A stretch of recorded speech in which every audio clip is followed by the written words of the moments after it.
This video is brought to you by Pitaka.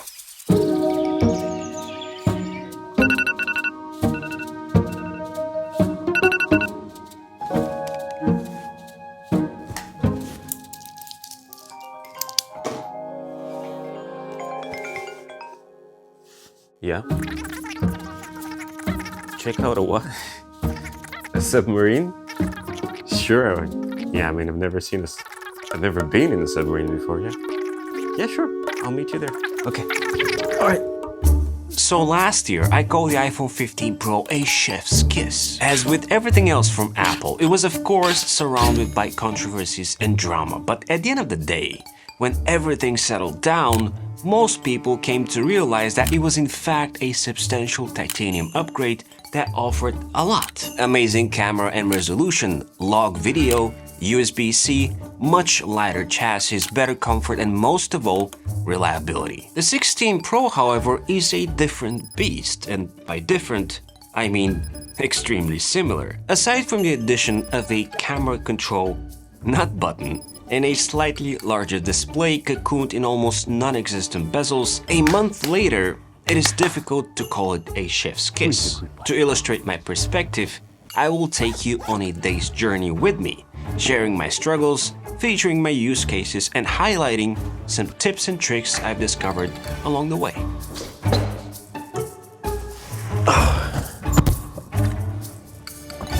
So, it is almost 10 a.m. and the iPhone is at 98% battery, which is weird given the fact that I capped it in iOS in the settings at 90%. Anyways, I'm headed apparently to a submarine that was built in 1959. And you might be wondering what's going on, why a submarine? Well, I don't think there's a better way to test the new 48 megapixel ultrawide of the 16 Pro. The record for it is 19 days.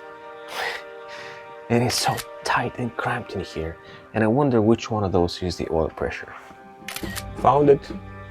What? I can actually see outside. Okay, so they told us not to press any buttons. Like, you can't press this, for example.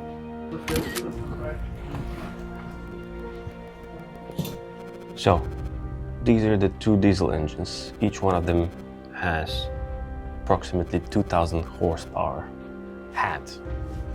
Wow.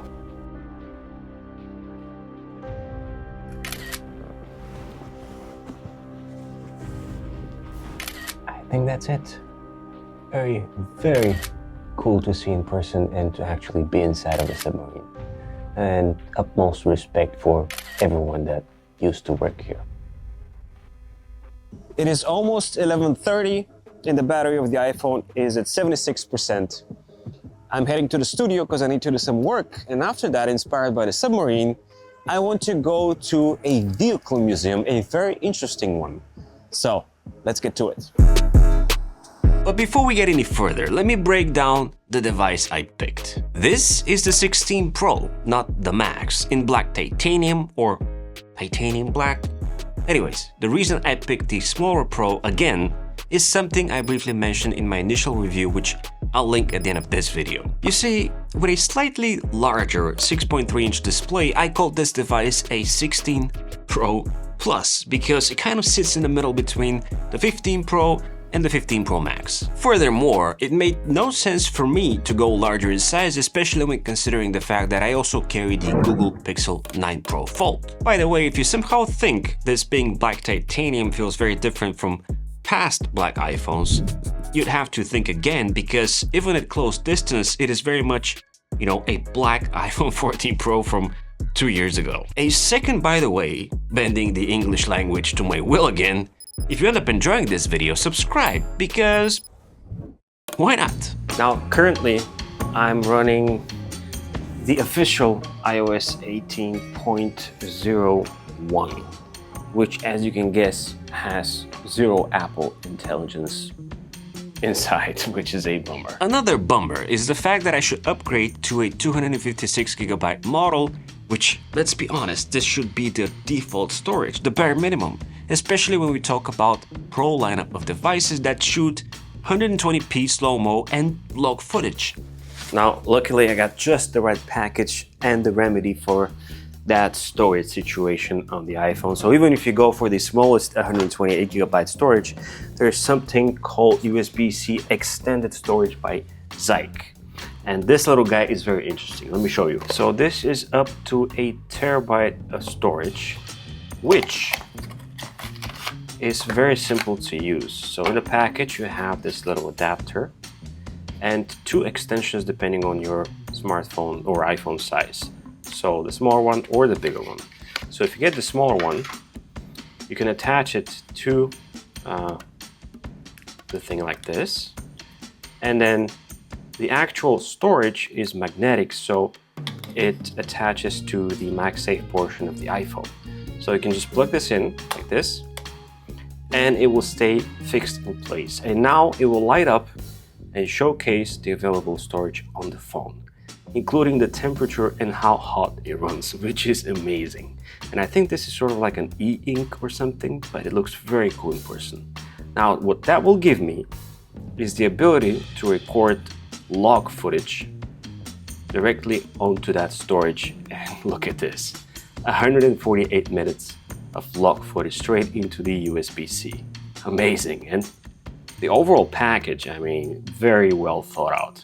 While talking about the camera and taking photos, Apple really pushed the boundaries of photographic styles this year. You can consider photographic styles like live filters that you can easily apply live before snapping a photo or manipulate after the fact in the Photos app. Pretty cool feature in my opinion, but what's even cooler is something that has been reserved for apps like Lightroom, and that is the ability to now copy edits of a photo, including photographic styles, and paste them on one or multiple photos from the gallery. Keep in mind that photographic styles don't work on full 48 megapixel photos though, only on regular 24 megapixel ones and the ultra-wides, of course. What I just realized is that all the photos that I applied filters and photographic styles to, I can select again, and from the menu, here it is, revert to original, which is actually fantastic. I didn't know that.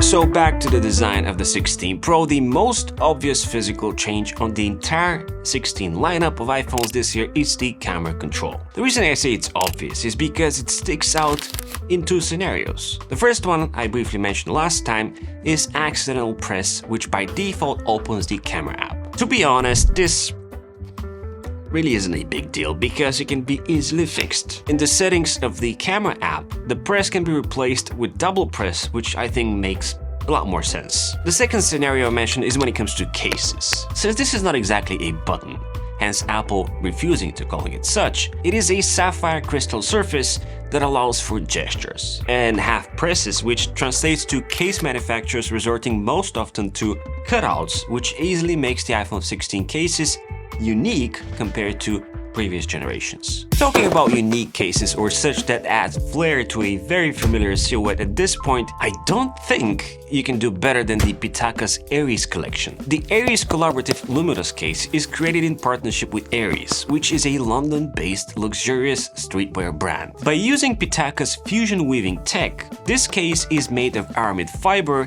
and something called Lumitex, which is a wearable luminous fiber. Essentially, after absorbing enough light energy, the patterns on the case will end up glowing in the dark naturally, which has proven to be a huge conversation starter on my end. This being Pitaka, it is meticulously tailored case for the new iPhone 16 series, boasting a minimalist yet premium finish, titanium colored camera ring, full coverage at the top and reduced such at the bottom, and the magnets on these cases are thickened by 0.1 millimeters, introducing 0.1 kilos of increased magnetic force compared to previous generations, which results in super strong and secure attachments. Personally, I'm the no problemo case guy, but check out Pitaka and their Aries iPhone 16 collection to see which one is you. Click on the first link in the description below.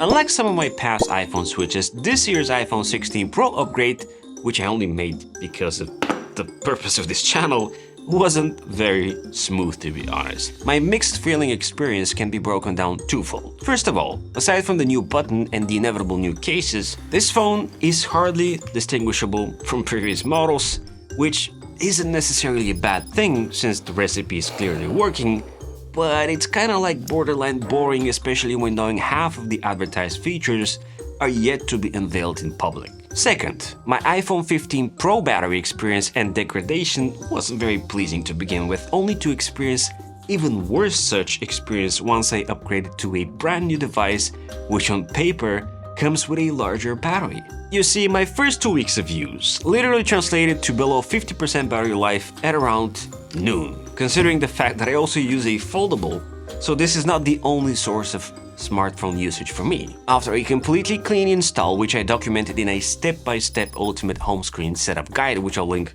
below, followed by plenty of attempts to mitigate the situation, I think I finally got the battery under control. The first thing I did was to change my nightstand USB-C cable and brick, followed by disabling the always-on display. Although battery changing has improved when it comes to MagSafe wireless charging, up to 25 watts with a 30-watt power adapter or higher, I am trying to stick with wired charging as I mentioned last time, where things haven't changed a lot in terms of speeds.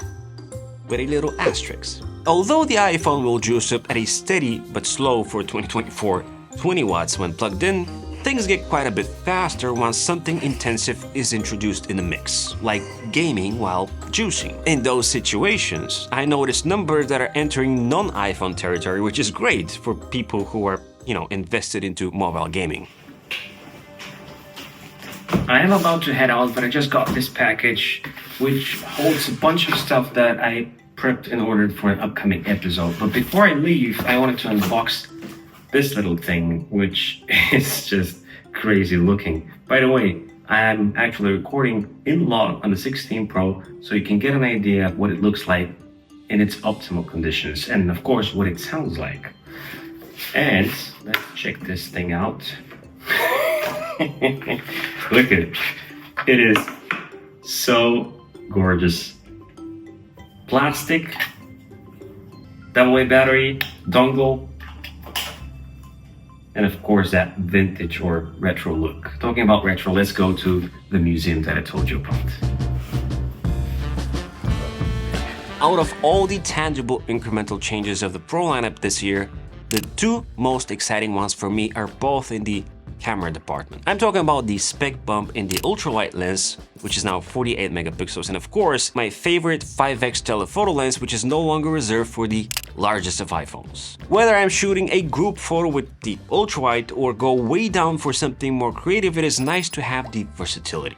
However, 48 megapixel ultrawides are not something that show up out of the box. If you take an ultrawide by default, you might be surprised to see that it's in fact a standard 12 megapixel one, not even a 24 megapixel one, which is kind of weird in my opinion. In order to take the most out of it, you'll have to enable Pro RAW and resolution control in the camera settings and tap to turn it on every time before snapping that picture.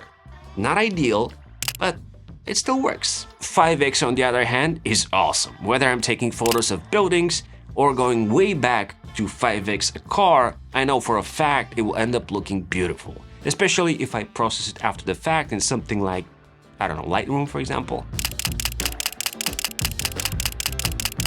Another not so slight improvement in the camera department, or more like in the software of the camera department, is the ability to pause a video while recording. I can't imagine how much of an impact this will have on the TikTok gurus out there. Very little need for post-processing and barely any need to stitch footage after the fact. While on the topic of video, the iPhone 16 Pro remains the king of smooth zooms while recording. Punching in and out, especially when having that 5x telephoto lens at my disposal, really has no match. With the 16 Pro lineup, 120 frames at 4K is also a possibility. In order to enable that, you have to go at the very top where it says 4K and you have the frame rates, and tap until you go to 120 frames. Now keep in mind that at this point you have available just the main lens and 2 times optical zoom, which again I think crops the main lens. Now interestingly, if I go back to 30 frames per second and I punch to 5x, let's say I want to take 4K at 5x at 120 frames per second, and if I tap here I go to 120, but now I am at 3x, which is weird. Now if I go back to 1x and then 2, you see that 3x was actually a possibility, which is no longer here unless I do this little trickery. Anyways, what I want to show you is the ability to manipulate the frame rates after the fact, where we have a 4K video shot in 120 frames. If I click to edit it, at the very top there's an option for timing. So if I tap on the timing, I can slow it down. By default it plays at 100% speed, but I can slow it down to 25. And now, just like the slow-mo of the past, I can adjust where the slow motion part starts and of course where it ends, which is right around here. So now if I play it, it's going to be slowed down exactly where it's supposed to be. Boom. And just like that, you can edit after the fact and slow the footage down. Very nice. Now, allow me to go back to the camera control for a moment. Now, I may sound weird, but I think this could have easily been a normal physical button, just like the action button, and nothing more. I really did my best to get used to this capacitive touch-sensitive nut button for what it is, with the hopes that I'll be able to get the most out of it, but at the end of the day, I end up using it as a glorified button. Half pressing, especially half double pressing, requires a big dose of concentration in my opinion, and as human beings, this is a friction that most of the time leads to omission. Same goes for sliding motion. I find the slide to zoom, for example, accidentally annoying rather than useful while shooting video, primarily because of the location of the button. One great function of this button, however, is the ability to quickly launch the camera and press and hold to record a video, which to me is one of the fastest ways to capture a memorable moment. Furthermore, this button comes in clutch if you want to take a selfie,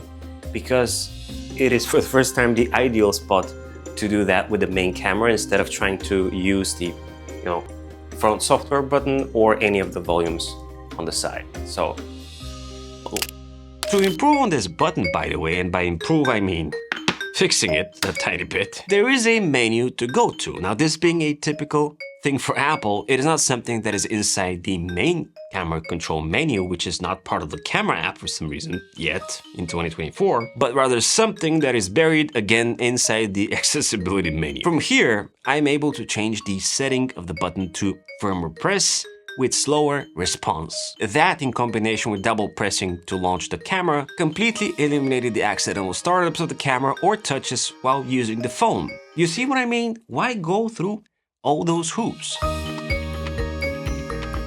Alright, so it is almost 7 p.m.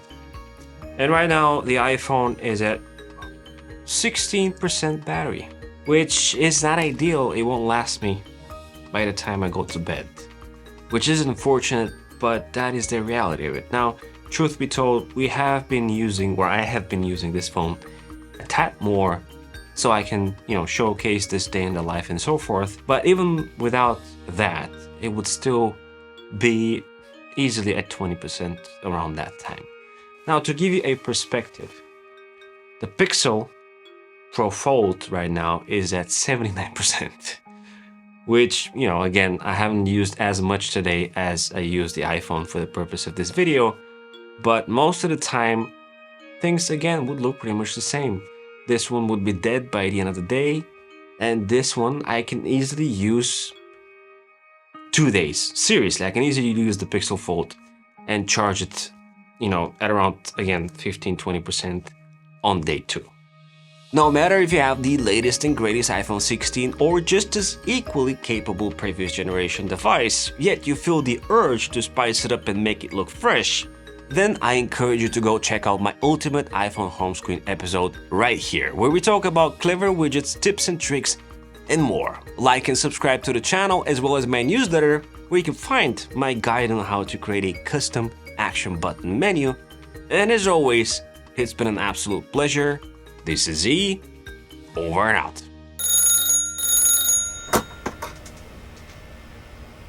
Hello? Yes? This is Z. I'm at the submarine right now. Let me call you back later, okay? Okay, all right. It was my mom.